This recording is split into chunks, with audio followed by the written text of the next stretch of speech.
Debes devolver España el oro. ¿Por qué? ¿Cuál oro? ¿Dónde está el oro? Si lo encuentras, por supuesto.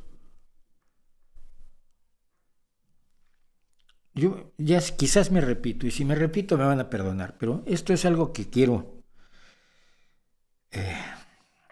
repetir.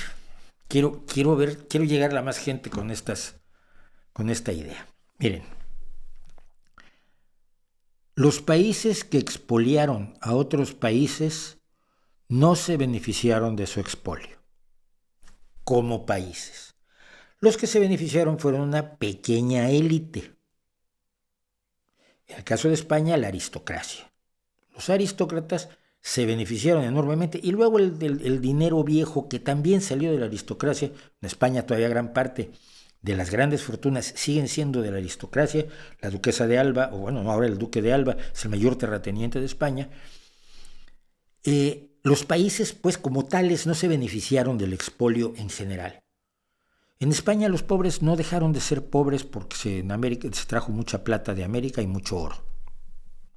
Los pobres siguieron siendo miserablemente pobres. Se benefició una élite.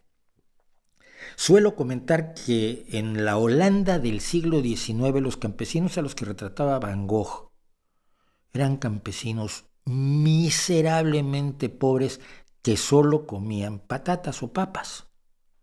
No tenían otra cosa que comer porque era lo que cosechaban. A mediados del siglo XIX, los campesinos en Irlanda cosechaban las tierras de los dueños ingleses, generalmente ingleses, de donde sacaban cebada y trigo y cereales así guapos, pero ellos no los comían. Ellos tenían sus pequeños huertos con papas o patatas. Y el día que llegó la plaga, me acuerdo ahora el nombre de la plaga, que azotó las cosechas de patata en toda Europa, pues se produjo una hambruna que mató a muchísima gente, quizás hasta 1 millón de personas, y provocó la emigración de muchísimos más irlandeses por todo el mundo, cual fue bueno para el mundo, debo decir, pero malísimo para Irlanda. Pero el Reino Unido era rico. No. Los aristócratas y los empresarios del Reino Unido eran ricos. Los aristócratas y los empresarios holandeses eran ricos, pero la gente era miserablemente pobre.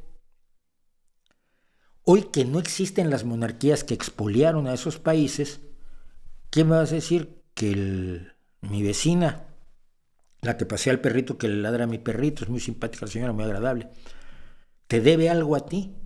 Si sus antecesores no recibieron nada de la riqueza de América hace 500 y 300 y 200 años. Es una visión boba, es una visión infantil, es una visión en la que el mundo no cambia.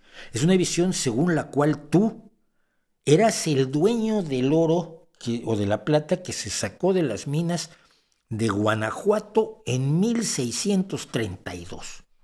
No, hombre. Y quizás eres heredero o descendiente del dueño de las minas, ¿eh? Te llamas González, Pérez, Huerta, como yo. O sea, no te llamas precisamente Xicoténcatl Nopalotzin. ¿Ok? El México de hoy no fue víctima de la España de hoy. México no existía. Lo que hoy es México, y una gran parte más al norte y una gran parte más al sur, toda Centroamérica, hasta el tapón del Darién, fue explotado por una monarquía que desapareció funcionalmente hace mucho tiempo, por una aristocracia cuyos descendientes no son culpables de aquella aristocracia por repelentes que nos resulten. España como concepto no le debe nada a nadie, como México como concepto no le debe nada a nadie, o la gente de la Ciudad de México no le debe nada a los tlaxcaltecas, a la gente de Tlaxcala. Oye, que los aztecas dominaron a los tlaxcaltecas, los expoliaron, los esclavizaron, se llevaron a sus mujeres, los usaban para sacrificios humanos y les sacaban unos impuestos de locura. Entonces, si un tlaxcalteca llega a la Ciudad de México, te encuentra a ti en la Ciudad de México, te patea las espinillas, te dice, devuélveme lo que me dieron tus ancestros, me quitaron. Es así de absurdo. Es así de absurdo. Entonces, por favor, Recordemos que si somos solidarios con la gente que es como nosotros. Y la gente que es como nosotros no es la gente de nuestra nacionalidad o nuestro color de piel. Es la gente que social y culturalmente es como nosotros. Que hemos sido tradicionalmente pobres, parte del populacho, parte de las chusmas, parte de la perrada. Y con quienes nos identificamos es con la gente que está en esas condiciones en todo el mundo. Los enfrentamientos nacionales son una forma extraordinaria de impedir o de ocultar la posibilidad de que se unan personas que parecen muy diferentes pero que tienen los mismos intereses.